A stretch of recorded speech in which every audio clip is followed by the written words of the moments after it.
묵상기도 하심으로 대림절 주일 2부 예배를 하나님께 올려드리겠습니다.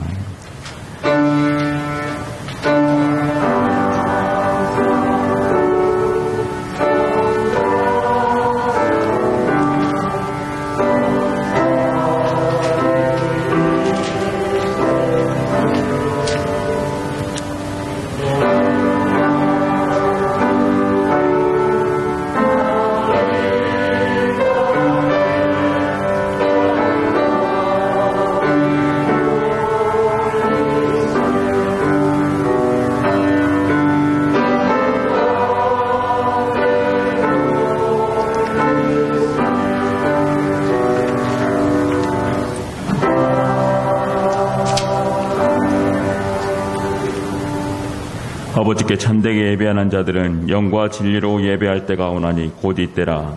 하나님은 영이시니 예배하는 자가 영과 진리로 예배할지니라. 아멘. 살아계신 하나님 아버지, 죄악 가운데 빠져서 영원히 죽을 수밖에 없는 저희들을 구원하시기 위하여 독생자 예수 그리스도를 이 땅에 보내주시니 감사를 드립니다. 인간의 몸이 되어 우리에게 오신 예수님의 탄생을 사모하면서 대림절 두 번째 주일 저희들이 하나님의 부르심에 응소하여 성전으로 올라와 하나님께 예배하게 하시니 감사합니다. 그 은혜에 감격하며 온 마음과 힘과 정성을 다하여 성삼위 하나님께 예배하는 저희들의 예배를 기쁘게 받아 주시옵시고, 예배하는 저희들에게 부지런하고 충성스러운 청지기같이 열심을 품게 하시고, 잠들지 않고 등불을 밝히는 슬기로운 다섯처녀와 같이 깨어있어 이 예배를 드리게 하옵시고, 오늘도 때를 따라 돕는 예비하신 큰 은혜를 내려 주시옵소서. 예수님의 이름으로 기원하옵나이다. 아멘. 다 함께 자리에 일어나셔서 찬송가 31장을 찬양하시겠습니다.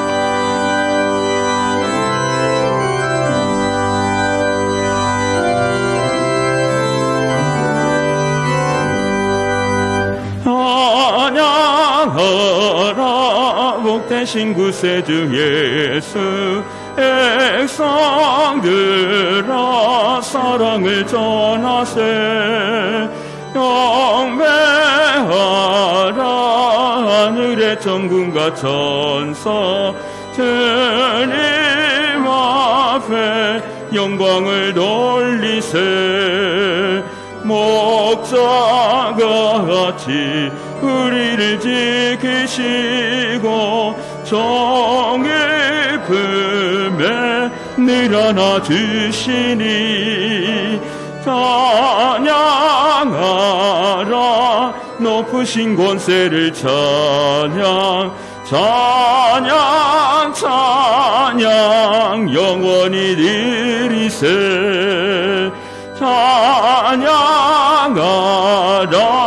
복되신 구세주 예수, 은을 대신 죽임을 당했네. 그 주 예수 영원한 구원의 소망, 경배하며 겸손히 절하세. 찬양하라 우리 대지신 예수, 그의 사랑 한없이 크셔라. 찬양하라 높으신 권세를 찬양, 찬양 찬양 영원히 드리세. 찬양하라 복되신 구세주 예수, 천사들아 즐겁게 찬양해. 그 주 예수 영원히 다스리시네. 멸류관을 주 앞에 드리세. 그 주 예수 세상을 이기시고 영광 중에 또다시 오시리. 찬양하라 높으신 권세를 찬양, 찬양 찬양 영원히 드리세. 성시교독은 교독문 116번 구주강림 2번입니다. 이새의 줄기에서 한 싹이 나며 그 뿌리에서 한 가지가 나서 결실할 것이요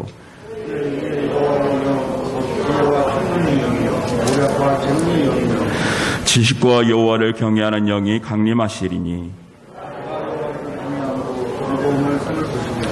그의 눈에 보이는 대로 심판하지 아니하며 그의 귀에 들리는 대로 판단하지 아니하며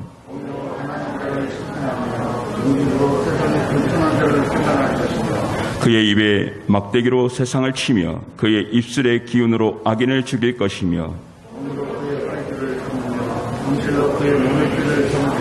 그때에 이리가 어린 양과 함께 살며 포범이 어린 염소와 함께 누이며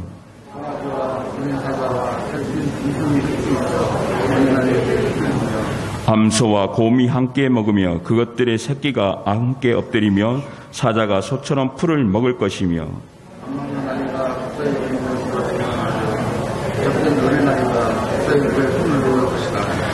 내 거룩한 삶 모든 곳에서 해됨도 없고 상함도 없을 것이니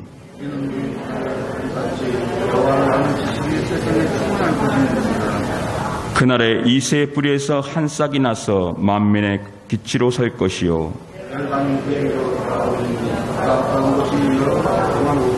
아멘. 이제 한 주간의 삶을 생각하며 고백의 기도를 드리시겠습니다.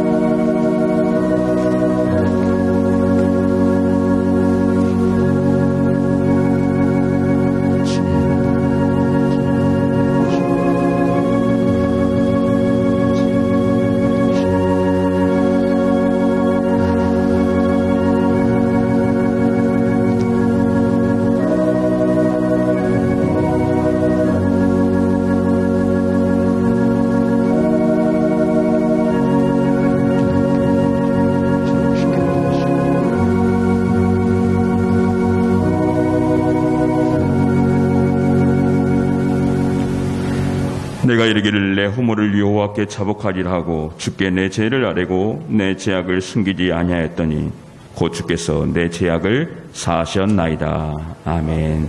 다 같이 사죄를 확신하면서 사도신경으로 우리의 신앙을 고백하시겠습니다. 나는 전능하신 아버지 하나님 천지의 창조주를 믿습니다. 나는 그의 유일하신 아들 우리 주 예수 그리스도를 믿습니다.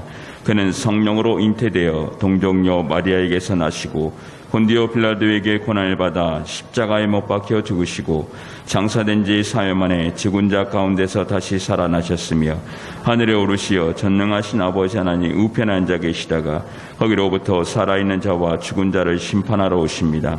나는 성령을 믿으며 거룩한 공교회와 성도의 교제와 죄를 용서받는 것과 몸의 부활과 영생을 믿습니다. 아멘. 자리에 앉으셔서 찬송가 80장을 찬양하시겠습니다.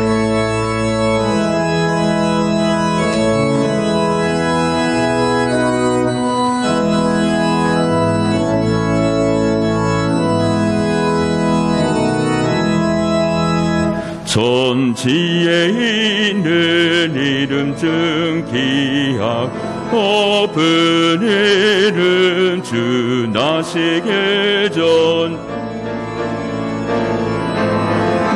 이름 예수 주 앞에 내가 엎드려 그 이름 찬송함은 내 귀에 들린 말씀 중 이하신 이름 예수 주 십자가에 달릴 때 영배의 쓰인대로 저 유대인의 왕이요 오늘이 왕이시라 주 앞에 내가 엎드려 그 이름 찬송함은 내 귀에 들린 말씀 중 이하신 이름 예수 주 지금도 살아계셔서 언제나 하시느니 나 같은 죄인 부르사 참 소망 주시도다.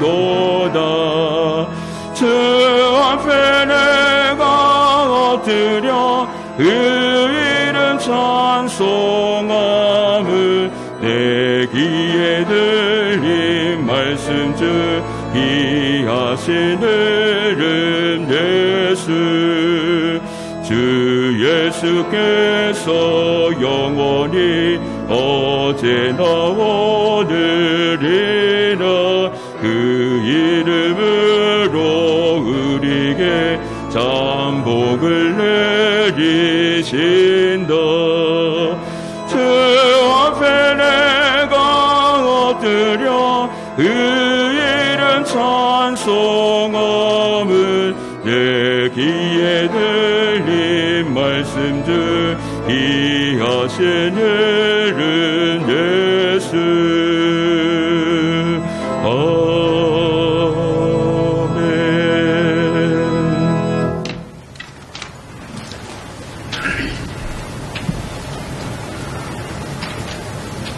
사랑과 은혜가 풍성하신 하나님 아버지, 코로나19와 일상을 함께하며 위험하고 어려운 환경을 극복해야 하는 우리들을 긍휼히 여기시어 날마다 보호하시고 영육간의 강건함을 허락해 주시니 감사합니다.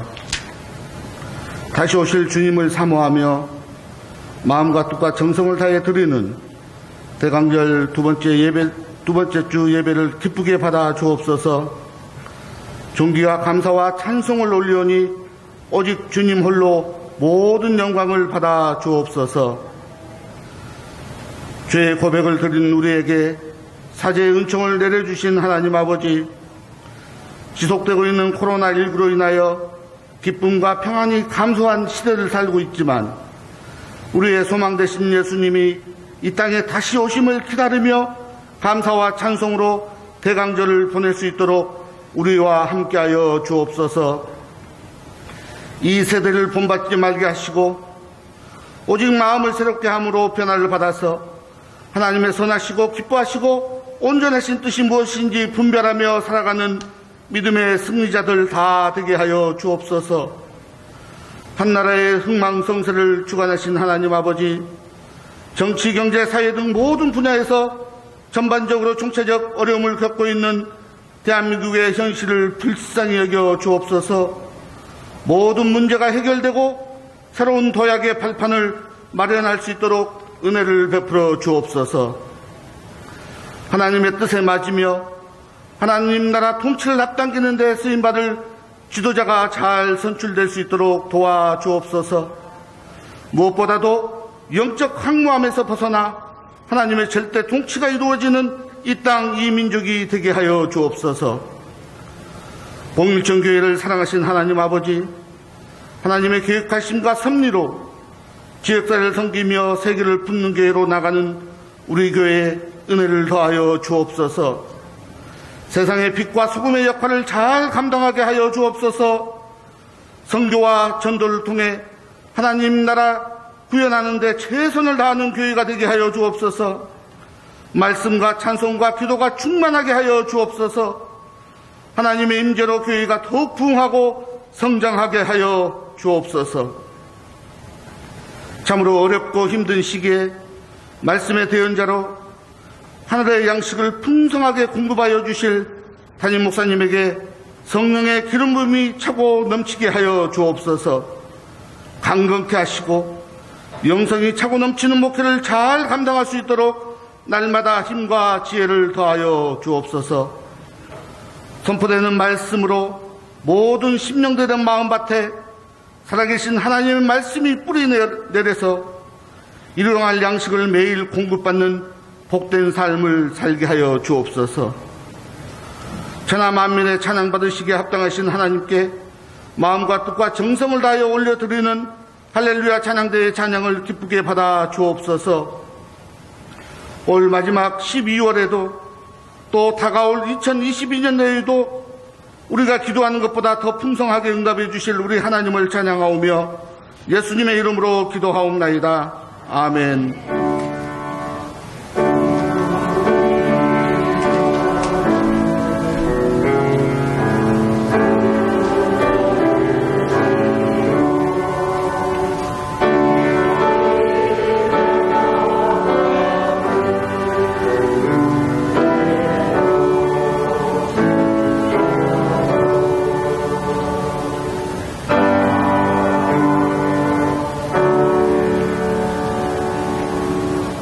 자리에서 일어나시겠습니다. 오늘 우리에게 주신 하나님 말씀은 구약성경 이사야 9장 6절에서 7절 말씀입니다. 이사야 9장 6절에서 7절 말씀입니다. 하나님 말씀을 제가 봉독해 드리겠습니다. 이는 한 아기가 우리에게 낳고 한 아들을 우리에게 주신 바 되었는데 그의 어깨에는 정사를 메었고 그의 이름은 기묘자라 모사라 전능하신 하나님이라 용존하시는 아버지라 평강의 왕이라 할 것임이라. 그 정사와 평강의 더함이 무궁하며 또 다윗의 왕자와 그의 나라에 군림하여 그 나라를 굳게 세우고 지금 이후로 영원히 정의와 공의로 그것을 보존하실 것이라. 만군의 여호와 열심히 이를 이루시리라. 아멘. 이는 살아계신 하나님의 말씀입니다. 자리에 앉으시겠습니다. 이 시간 할렐루야 찬양대에서 찬양으로 하나님께 영광 돌리는 후에 담임 목사님 나오셔서 예수님의 별명이라는 제목으로 하나님 말씀 선포해 주시겠습니다.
복된 날, 주님의 날을 저희들에게 주시고 저희들이 참으로 여호와 하나님을 사모하고 또 경배와 영광을 돌리고자 이렇게 또 이부 예배에 참여하게 하심을 감사합니다. 주님, 이 시간도 우리 찬양대가 정성껏 하나님을 높여드렸습니다. 기뻐 받아주심을 감사합니다. 이 시간 하나님께서 말씀하시고 또 하나님 말씀하실 때 성령님이 감동하시고 기름 부어주심으로 깨달음의 시간, 은혜 받는 시간이 되게 하여 주옵소서. 감사하며 이 모든 말씀을 주 예수님의 이름으로 기도드리옵나이다. 아멘. 사람마다 이름을 가지고 있는데 자기의 그 본명 말고 또 별명을 가지고 있는 분들이 있어요. 별명은 되게 자기가 지은 게 아니죠. 남이 지은 경우가 많은데 그 사람의 외모나 성격, 특성, 행동의 어떤 특별한 특징을 들어서 별명을 짓기도 합니다. 별명이 많기로 유명한 사람이 있어요. 조선시대 말기에 서예가 추사 김정희라는 사람이에요.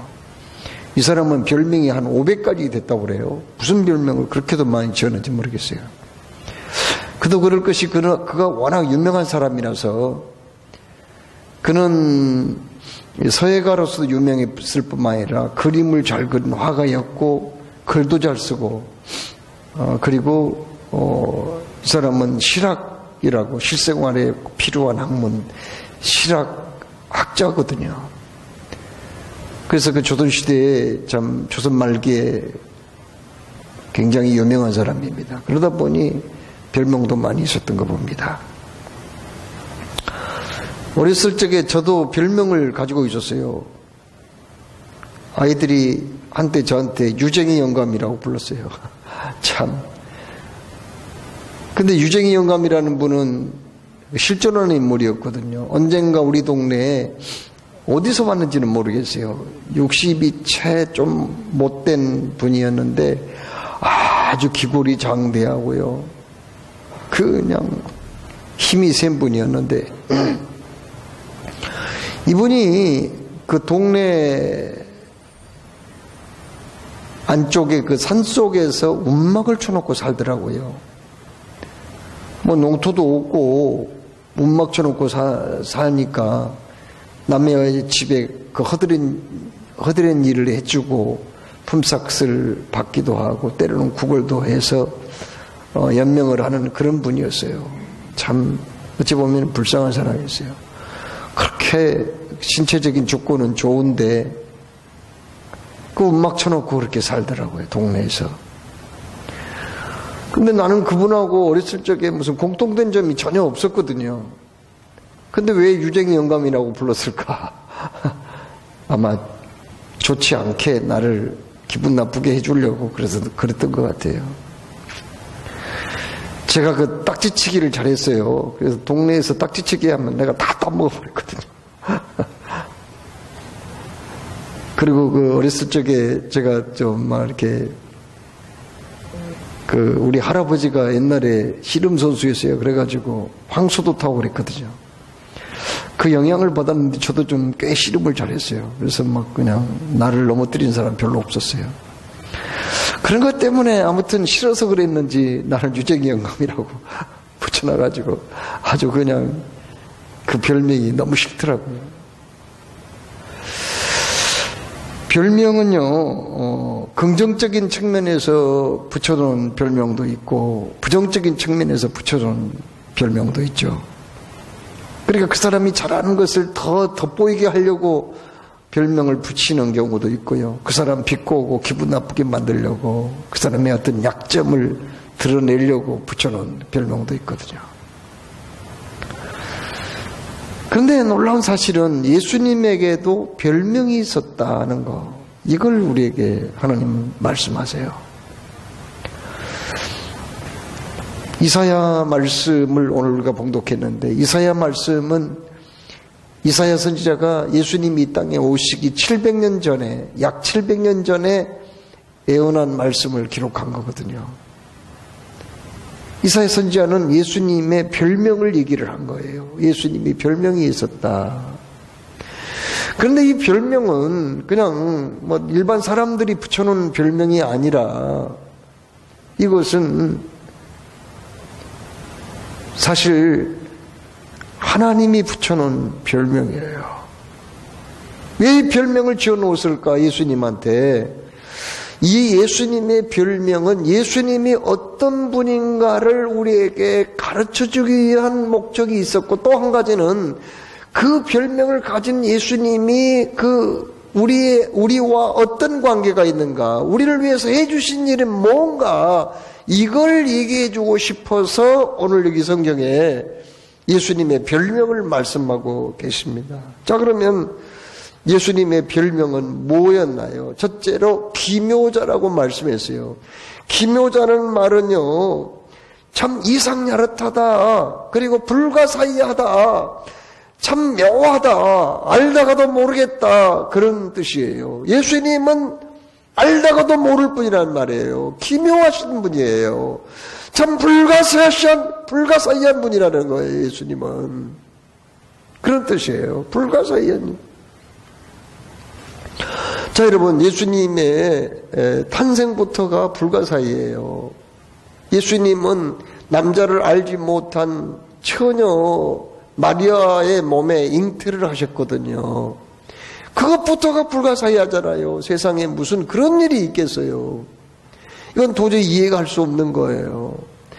예수님의 말씀 자체가 참 기이하고 불가사의해요. 예수님이 말씀할 때 사람들이 다 놀랐거든요. 예수님께서 이 말씀을 마치심에 무리들이 가르치심에 놀라니 이는 가르치는 것이 권세 있는 자와 같고 저희 사기관들과 같지 아니함이라. 마태복음 7장 28절 29절에 예수님이 가르치는 것 그 자체가 참 이상해, 불가사의해. 들어보지 않는 얘기를 하고 있는 거예요. 예수님이 기적을 행하신 것도 참 이건 기묘한 일입니다. 예수님이 나면서부터 소경된 자를 보게 하셨죠. 안진뱅이 일으켰지요. 중풍병자 고쳤지요. 나병 환자를 깨끗하게 하셨지요. 그뿐인가요? 거친 파도를 잔잔케 하시고 그리고 광풍을 꾸짖어 멈추게 하셨거든요. 아니, 이런 분이 어디 있어요? 참 하신 분이 참, 이 성경을 읽어보면은 이건 모두 다 어떻게 보면은 이건 공상 만화에 나온 얘기 같아요. 이건 공상 소설에 나온 얘기 같아요. 그렇잖아요. 왜 그럴까요? 여러분, 우리 사람에게는 이성이 있어요. 이성을 가지고 사고를 해요. 그래서 우리 사람이 생각하는 갈대라고 하거든요. 갈대와 같이 지나가지만 생각한단 말이에요. 이 사고력은 이성을 가지고 사고를 하거든요. 또 이성을 가지고 무언가를 판단하고 실험하고 연구하고 공부하는 것도 다 이성을 통해서 하는 거거든요. 우리 사람은 이성이 있기 때문에 그 이성을 가지고 과학을 발전시켰어요. 자, 그런데 오늘 예수님은 어떤 분인가요? 기묘하신 분이에요. 기묘하신 분, 불가사의한단 말이에요. 이해가 안 돼. 이성을 가지고는 도저히 예수님이 어떤 분인가 이해가 안 된단 말이에요. 그러면 어떻게 해야 될까요? 이성의 한계를 벗어나는 일이거든요. 예수님의 그 모습은. 그러면 이성의 한계를 벗어나려면은 그걸 어떻게 받아들여야 돼요? 오직 그것은 믿음. 그렇습니다. 신앙을 통해서만이 그걸 받아들일 수가 있는 거예요. 아니, 천국과 지옥 안 가봤잖아요. 그런데 그걸 어떻게 믿어요? 예수님이 하나님이 천지만물을 창조하셨다. 그때 있었어요? 봤어요? 그런데 어떻게 천지만물을 하나님이 창조했다는 것을 그걸 알고 있냔 말이에요. 그게 진실이지만 그걸 봤냐고요, 눈으로. 예수님이 십자가에 못 박혀 돌아가셨어요. 그걸 빌라도 총독한테 정치범으로 몰려가지고 죽었는데, 아니 그것이 어찌하여 나를 위해서 죽었단 말이에요. 자기가 잘못해서 하나님의 아들이라고 주장한 바람에 죽은 건데 그게 나와 무슨 상관이 있어요? 이런 문제들, 이런 것들은 인간의 이성으로는 도저히 받아들일 수 없는 거거든요. 그래서 우리 예수님의 별명을 기묘자라, 기묘자, 참 이상야릇한 분이다, 이렇게 표현을 한 겁니다. 그러나 우리가 알아야 될 것은, 우리가 이성으로 판단하고 이성으로 실험하고 이성으로 결론을 내리고 논리적으로 이해가 된 것만 그게 사실이 아니에요. 우리 인간의 이성의 한계를 벗어나나 그게 진실이고 진리이고 실존하는 것들이 얼마나 많은데요. 특히 예수님이 하신 모든 일들은 우리가 믿음으로만 받아들일 수 있다는 거예요. 여러분, 우리 믿는 사람들은요,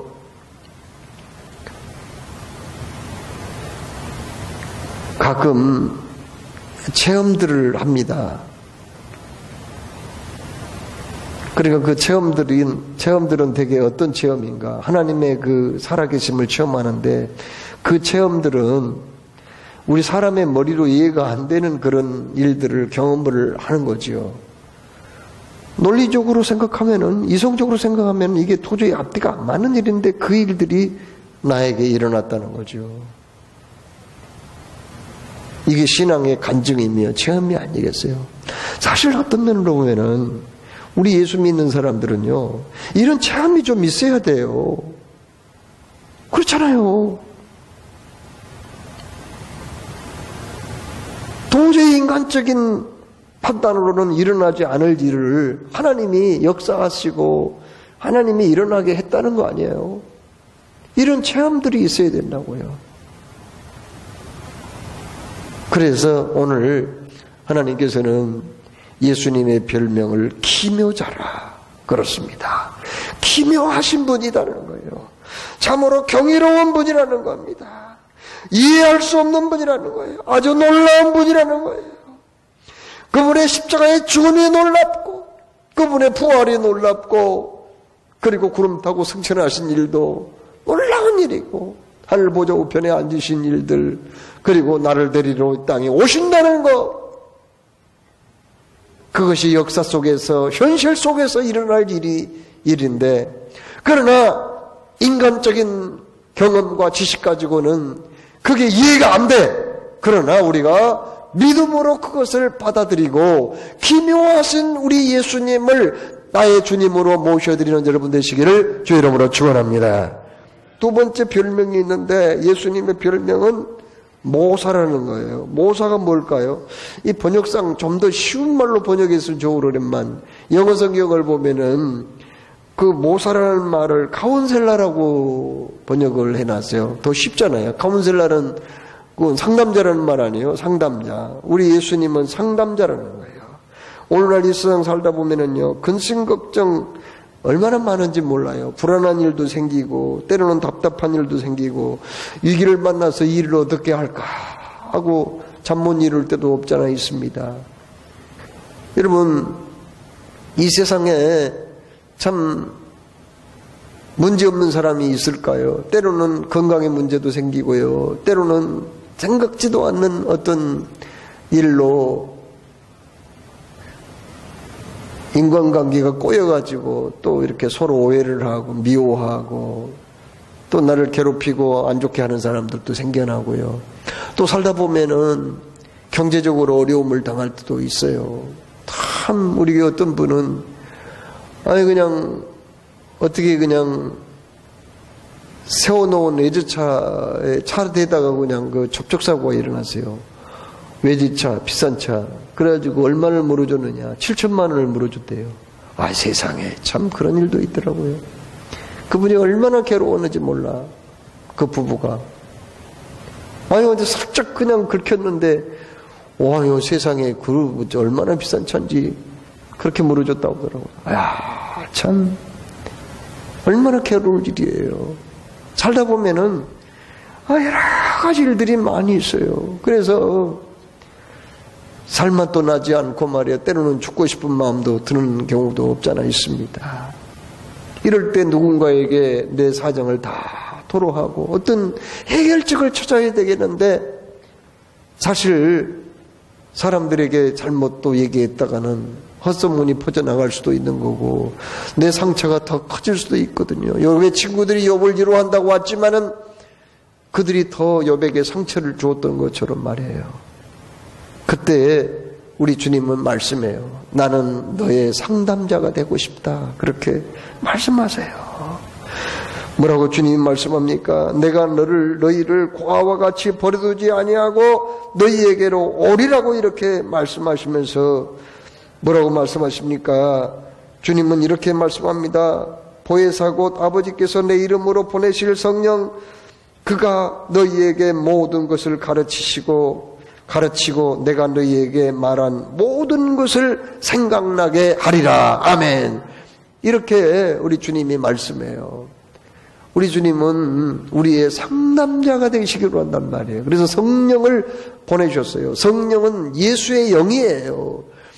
그 성령님은 파라클레토스, 보혜사라고 얘기를 하는데 그 뜻은 우리 곁에서 돕는다. 우리 곁에 서서 나를 돕는다. 그런 뜻이에요. 성령님은 뭐라고요? 나의 곁에 서서 늘 나를 돕는 분이란 말이에요.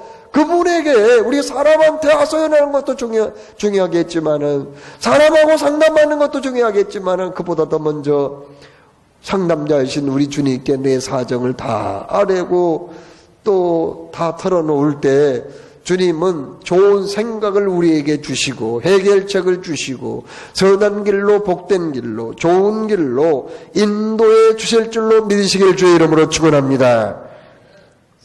그 다음 또 예수님의 별명이 여기 있어요. 이사야 9장 6절에 뭐라고 했어요? 그 별명은 전능하신 하나님이라 이렇게 말씀했어요. 참 이 별명은 참 이해하기 더 어렵네요. 이건 왜요? 전능하신 하나님이라. 아니 예수님 무슨 하나님이에요? 예수님이지. 그런데 여기에서 전능하신 하나님이라고 그랬어요. 전능하신 하나님. 여러분 바로 이 대목에서 정통과 이단이 많이 갈리는 부분입니다. 여기 전능하신 하나님, 예수님을 전능하신 하나님이라는 거예요. 참 이게 맞는 말이에요.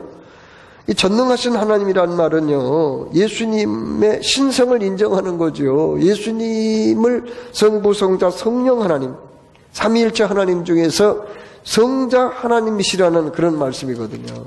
그걸 우리가 알아야 돼요. 여호와의 증인은요, 이 대목에서 성경을 못 믿겠다는 거예요. 삼위일체 하나님. 아니 도대체 무슨 삼위일체 하나님이라는 게 있느냐는 말이에요. 예수는 그냥 인간일 뿐이지, 그가 요셉과 마리아에게서 태어난 인간일 뿐이지 그가 무슨 하나님이냔 말이에요. 말도 아닌 소리 하지 마라. 그래서 그들은 여호와의 증인은 기독교를 받아들이지 않고 배척하고 나가버렸습니다. 자, 여러분, 예수님을 우리가 어떤 분으로 믿어야 할 건가? 성경을 우리가 알아야 되는데, 예수님께서는요, 당신이 그렇게 스스로 요한복음 1장에 태초에 말씀이 계시니라 그렇게 말씀했거든요. 그 말은 나는 태초부터 있었다 그 말 아니에요. 요한복음 1장 2절에 만물이 그로 말미암아 지은 바 되었으니 지은 것이 하나도 그가 없이는 된 것이 없니라. 그 말은 무슨 말이에요? 예수님은 태초부터 계셨는데 예수님이 태초부터 예수님이 천지만물을 지으셨다는 거예요. 놀라운 얘기입니다. 그 예수님으로 말미암지 않고는 되어진 게 아무것도 없대요.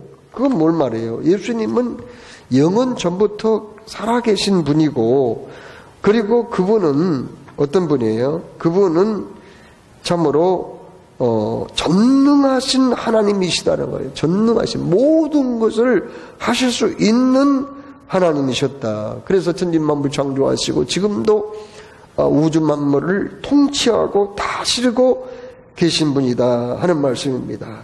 여러분, 무저감대라는 말 들어봤죠? 무저감대는 누가 지은 말이 아니라 원래 그 16세기 때부터 대서양, 유럽과 대서양을 지배했던 스페인의 함대를 무력함대라고 그래요. 그냥 무력함대가 아니에요. 그 단어가 아니에요. 지어낸 단어가 아니라 실제로 그 스페인 군대를, 해군 함대를 무력함대라고 했다고요. 그 사람들이 그 무적함대를 통해서 스페인이 한때는 엄청나게 많은 식민지를 확보했고, 특히 그 남미 같은 데는요, 사실 브라질을 제외한 나머지 나라는 다 스페인어를 씁니다. 그만큼 스페인이라는 나라가 강력한 힘이 있었다는 거예요. 이 아프리카도 많은 식민지를 확보했던 나라예요.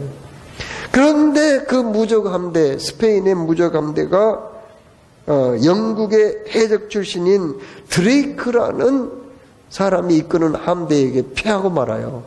그리고는 그때부터 영국이 그 강력한 해상력을 바탕으로 전 세계에 많은 식민지를 확보를 합니다. 그래서 그 영국이 해가 지지 않는 나라가 되는 거죠. 그 무적함대를 통해서. 그러나 20세기에 그 주도권이 어디에 넘어갑니까? 미국으로 넘어갑니다. 영국은 지금 세계에서 가장 강력한 나라가 아니에요. 미국이에요. 미국이라는 나라는 얼마나 그 군사력이 강하냐. 전 세계가 모든 전 세계 나라가 미국과 같이 이 대적에서 싸운다 해도 상대를 해줄 만큼 그렇게 그 강력한 군사력을 가지고 있습니다. 이렇게 군사력이나 경제력이나 이 모든 것들이요, 계속 한 나라에 집중되어 있는 게 아니라 역사를 보면은 자꾸 이렇게 바뀐다는 것을 알게 돼요. 주도권이 바뀐다는 걸 알게 돼요. 그러나 영원토록 변함이 없는 무적이신 분이 계신다고 오늘 이렇게 말씀합니다. 그분이 어떤 분입니까? 전능하신 하나님이라는 별명을 가지고 계시는 우리 예수님이신 줄로 믿으시기 바랍니다. 참 예수님은 보세요. 이 땅에 오셔서 이스라엘을 조그만 나라 외에는 해외여행을 거의 다녀본 적이 없어요. 기껏 해봐야 국경지대인 두로와 시돈 그리고 거라사 이 정도로 간 것뿐입니다. 그러나 지금 전 세계에 수많은 나라 사람들이 그 예수님을 따르고 그리고 경배하고 있습니다. 북한에서는 그렇게 기독교를 박해하지만 거기도 아직까지 지하교회 40만 명의 예수 믿는 사람들이 숨어서 신앙생활을 하고 있다고 합니다. 예수님은 책 한 권도 써본 적이 없고, 예수님은 시 한 편 써본 적도 없고, 예수님은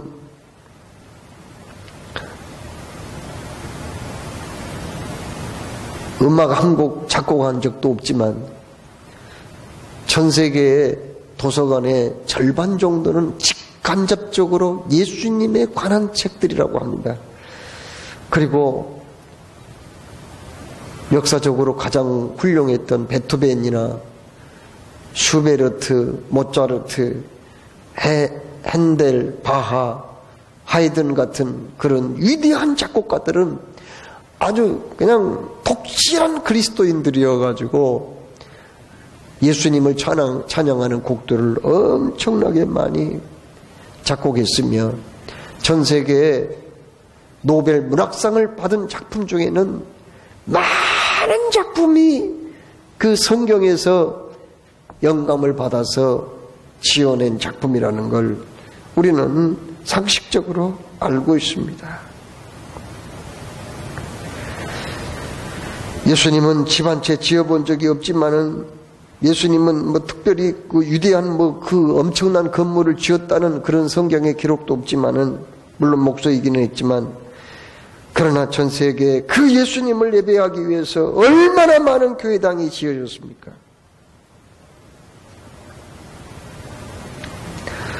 여러분, 왜 그럴까요? 그것은 다름이 아니라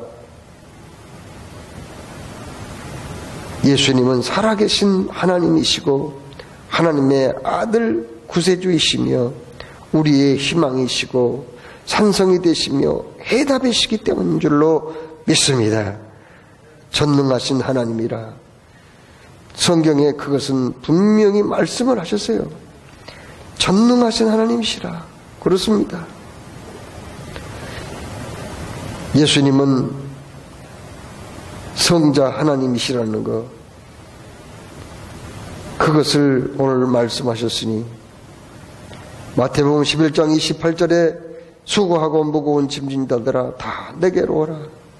내가 너희를 쉬게 하리라 하신 말씀대로 힘들고 어려울 때, 답답할 때 인간적인 방법으로 그것을 해결하려고만 노력할 게 아니라 우리 주님께 가까이 나아가서 내 모든 문제에 전능하신 하나님이신 주님께 나아갈 때, 비록 젊은이들이 피곤하여 지치고 장정들이 맥없이 비틀거려도 오직 주를 소망으로 삼는 사람은 새 힘을 얻으리니 독수리의 날개치며 올라감과 들 것이요 뛰어도 지치지 아니하며 걸어가도 피곤치 아니할 것이라는 말씀대로 전능하신 하나님이신 우리 주님이 반드시 우리를 세워주시고 또 새 힘을 주시며 승리하게 해 주실 것을 믿으시기 바랍니다.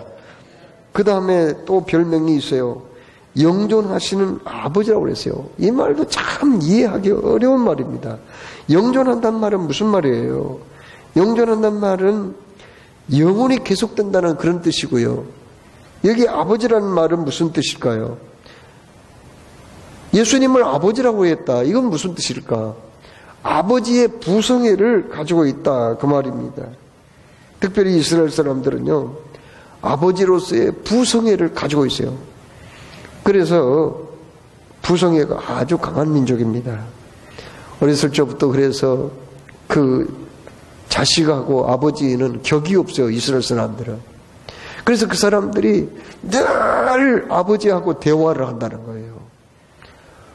그 사람들은 대개 그 아침은 간단하게 하고요. 그 다음에 저녁 석식을 건강하게 준비를 해서 같이 온 가족 식사하는데, 그때 하루 동안 있었던 일들을 허심탄회하게 얘기를 한다는 거예요. 그래서 잠자리에 들기 전까지 그렇게 대화를 한대요. 아버지하고 특별히 그 아들, 딸들이 허심탄회하게 얘기를 해요.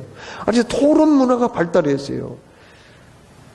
그래서 그 자유롭게 토론하고 대화하는 그 토론 문화를 통해서 그들이 학문을 했기 때문에 언제나 왜 이것이 있었는가 퀘스천 마크를 던지고 토론을 하기 때문에 거기에서 그들은 노벨상을 많이 받는 그러한 업적을 남기게 되었다는 겁니다. 전 세계 노벨상의 30% 이상은 유대인들이 다 가잖아요. 유대인들이. 거기에는 부성애가 굉장히 작용을 많이 했다는 겁니다. 그런데 예수님은 우리에게 어떤 분인가? 부성애를 가지신 분이라는 말이에요. 여기 영존하신 아버지라는 말은 영원토록 계시는 분인데, 그분은 아버지와 같은 그 마음으로 우리를 돌보신다. 여러분, 우리는 성령으로 거듭난 사람인데, 거듭난다는 말은 다시 태어난다는 의미도 있지만은 위에서부터 난다는 그런 뜻이거든요. 우리는 우리 주님으로부터 태어난 사람이에요. 하나님이 생명을 내셨기 때문에 우리가 존재한단 말이죠. 그렇습니다. 그래서 우리는 하나님께 속한 사람들이고, 예수님은 오늘도 아버지와 같은 따뜻한 마음으로 우리를 돌보시고 지키시고 인도하시는 분인 줄로 믿으시기를 축원합니다. 마지막으로 예수님의 별명은 평강의 왕이라 그렇게 말씀하셨어요. 어제 그 뉴스에 보니까요, 미국 정보기관에서 그 조사한 바에 의하면은 내년 초에 러시아 군대가 17만 5천 명의 군대를 투입해 가지고 우크라이나를 침공할 것이라는 그런 뉴스였습니다. 참 수년 전에 크림반도를 침략해 가지고 뺏어버렸거든요. 근데 이번에는 우크라이나 나라 전체를 뺏겠다는 거예요. 그때 미국이 우리는 그냥 좌시하지 않는다, 강력하게 대처하겠다, 그러면 어떻게 되겠어요? 전쟁이 커지는 거예요. 이제 나토군이, 미국을 비롯한 나토군이 러시아의 침공을 좌시하지 않고 한번 전쟁하겠다 그런 의미 아니에요. 지금 중국은요, 타이완, 대만 땅을 자기 땅이라고 생각하고 지금 전쟁을 하려고 전투기를 대만 영공에다가 띄워가지고 좀 무력 시위를 하고 있습니다. 그때 지금 미국은 또 어떻게 해요? 거기 대만을 놓치고 싶잖아요. 대만은 민주국가잖아요. 모범적인 민주국가고 그 나라는 또 반도체 같은 이런 첨단 기술이 좀 세계에서 앞서가는 나라이거든요. 그래서 그 나라를 포기하고 싶지 않아요. 그래가지고 중국한테 뭐라고 그랬어요? 지금 계속 미국 국회의원도 막 보내고 또 무기도 팔고 이렇게 하면서 대만을 침공하면 강력하게 대처하겠다. 거기 중국하고 대만하고 전쟁이 일어나면은 미국이 개입하게 되고, 미국이 개입하면은 한미 군사동맹을 맺고 있는 우리나라도 깊은 관계가 있어요. 전쟁에 참여해야 될지도 몰라요. 우리나라도 이렇게 큰일 나요. 잘못하면은. 이게요. 이렇게 지금 세상이 지금 긴박하게 좀 돌아가고 있습니다. 왜 이 세상은 전쟁이 그렇게 일어날까요? 그것은 인간의 본능이 이렇게 악하기 때문에 전쟁이 일어난 거죠. 가장 단시간 안에 급속도로 경제적인 이득을 취할 수 있다는 게 그게 전쟁이라는 거예요. 그래서 옛날부터 전쟁이 그렇게 많았거든요. 인류 역사에 보면은 큰 전쟁만 해서 6,000번 이상이 일어났거든요. 단시간 안에 전쟁에 승리하면은 그들이 가지고 있는 모든 재산, 그리고 땅 다 뺏어서 자기 것 만들고, 그리고 죽이고, 살아있는 자는 폰으로 끌고 오고, 그래서 종으로 부려먹고, 이런 짓을 하는 게 이게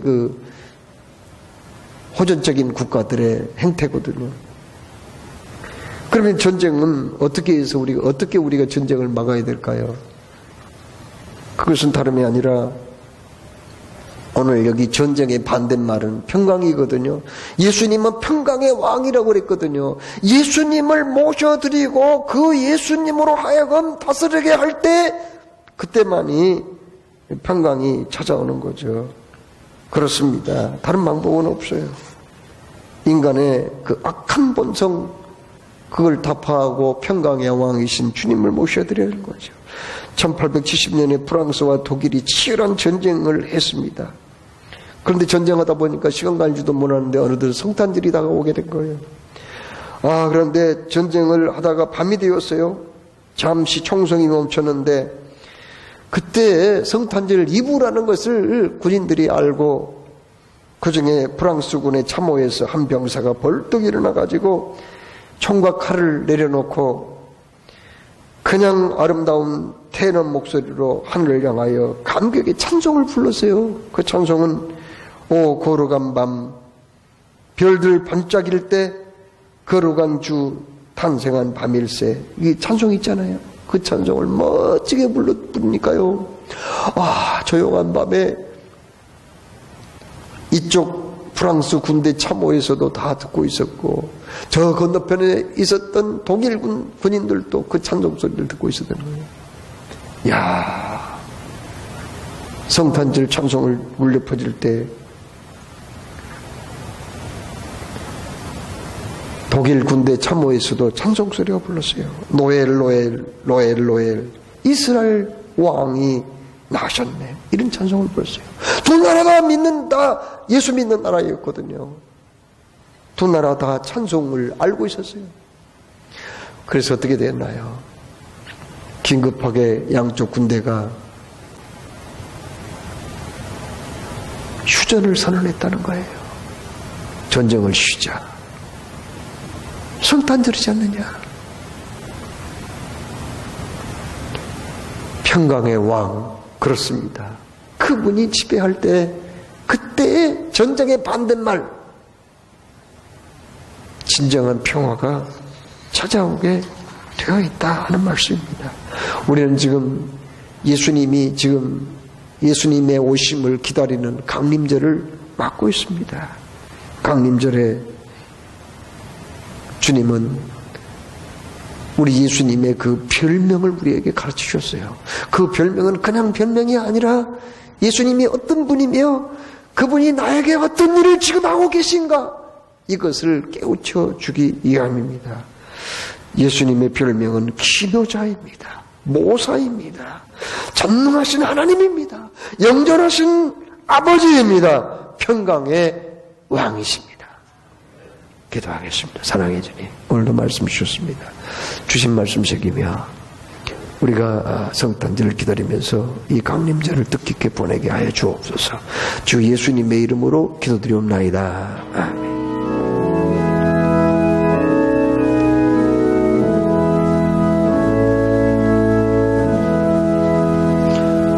봉헌의 말씀. 하나님의 모든 자비하심으로 너희를 구원하는 너희 몸을 하나님이 기뻐하시는 거룩한 산제사로 드리라. 이는 너희들을 영적 예배니라.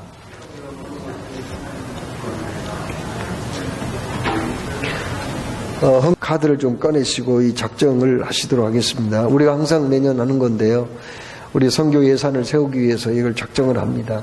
나는 금년하고 내년하고 똑같이 하겠습니다. 그런 분은 작정 안 하셔도 되고요.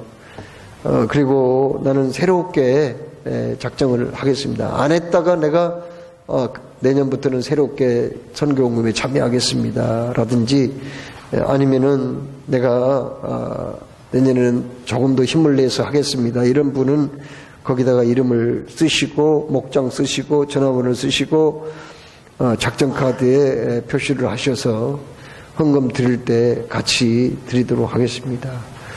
미처 지금 다 이렇게 해주시고요. 헌금합니다. 넣어주시기 바랍니다.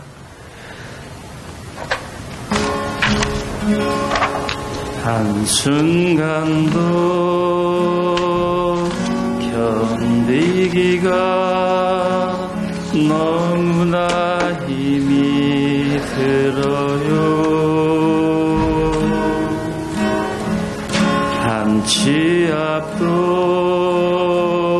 안 보여요. 어찌하지요 하나님.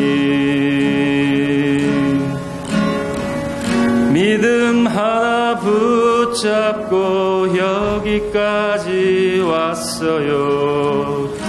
하나님 말씀 의지하면서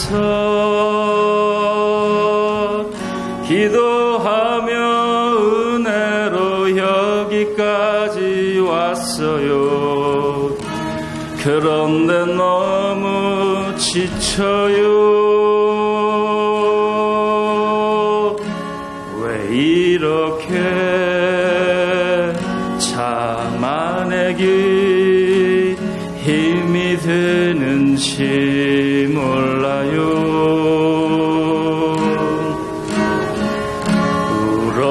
울어봐도 안 되네요.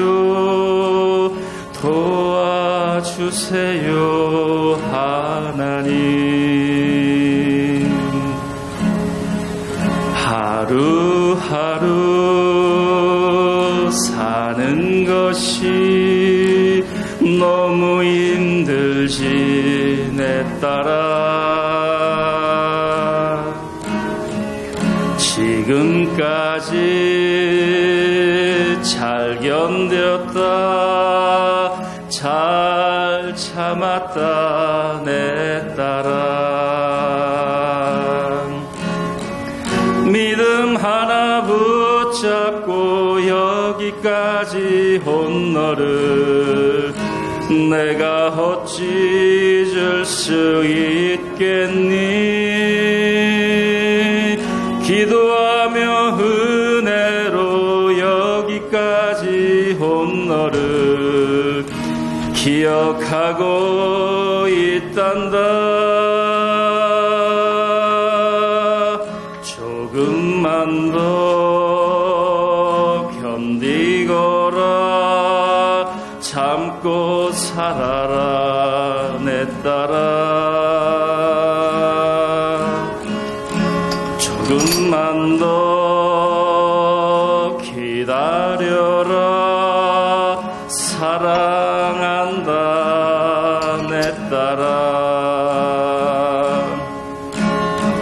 믿음 하나 붙잡고 여기까지 온 너를 내가 어찌 잊을 수 있겠니. 기도하며 은혜로 여기까지 온 너를 기억하고 있단다. 나는 너를 기대한다.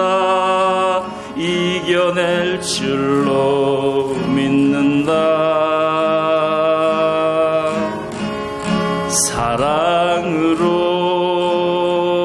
품고 살라 내 아들아 내 딸아. 아멘. 사랑을 다해서 예물을 올려드렸습니다. 주님, 하나님 앞에 11조의 예물을 성별해서 드립니다. 받아주옵소서. 감사 예물을 드립니다. 받아주옵소서. 하나님 앞에 또 본인의 선교사의 정성이 있사오니 받아주옵시고, 주님 사랑하는 마음으로 헌당 예물을 드리오니 받으시고, 정성을 다한 이 모든 예물에 성령의 기름 부으심으로 향기롭게 흠양하시고, 하나님께서 하늘물 주시사 크신 은혜와 복으로 화답하여 주옵시며 축복의 주인공들이 되게 하시고 축복의 모델이 되게 하여 주옵소서. 또 성경금을 정성껏 작정히 싸우니 주여 이 작정서에 성령님의 기름 부으심으로 잘 감당하게 하시고 하나님 앞에 칭찬받고 그리고 상받는 진정한 그리스도의 증인들이 다 되게 하여 주옵소서. 감사하며 이 모든 말씀을 주 예수님의 이름으로 기도드리옵나이다. 아멘.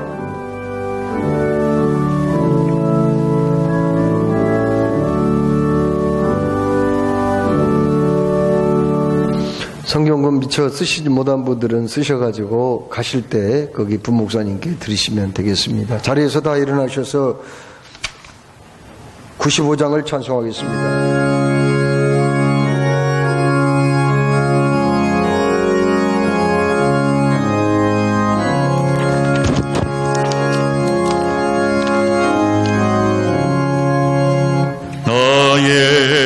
기쁨 나의 소망 되시며 나의 생명이 되신 주 함나 불러서 찬송을 드려도 들어하신 마을 은일세 나의 사모하는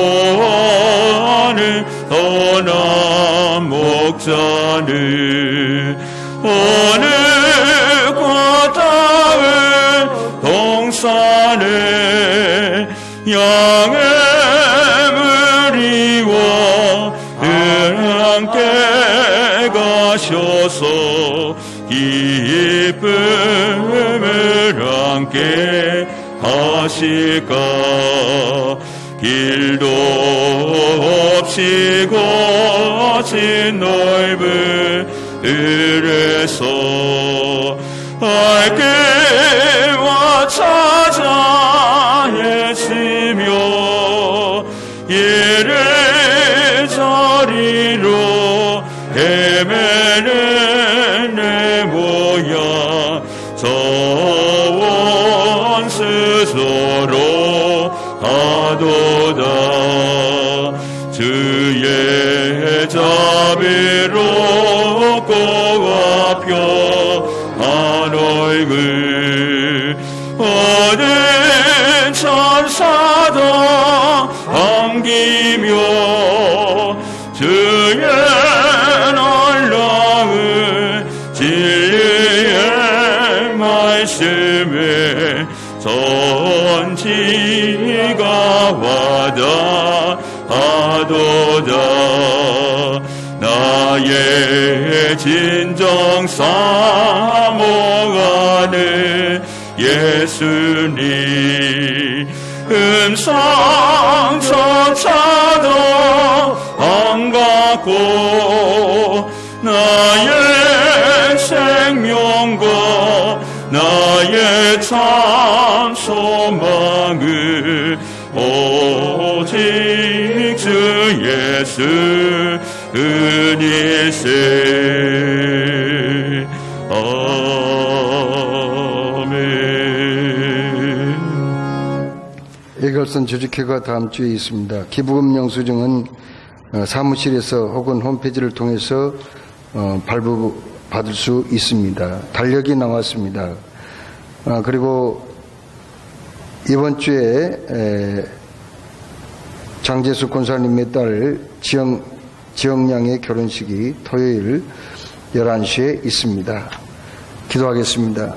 이제는 주 예수 그리스도의 은혜와 아버지 하나님의 크신 사랑과 성령님의 교통하심이 이곳에 모인 모든 성도들과 또 영상을 통해서 예배하는 모든 분들이 위해 이제로부터 영원토록 함께하옵시기를 간절히 축원하옵나이다. 아멘.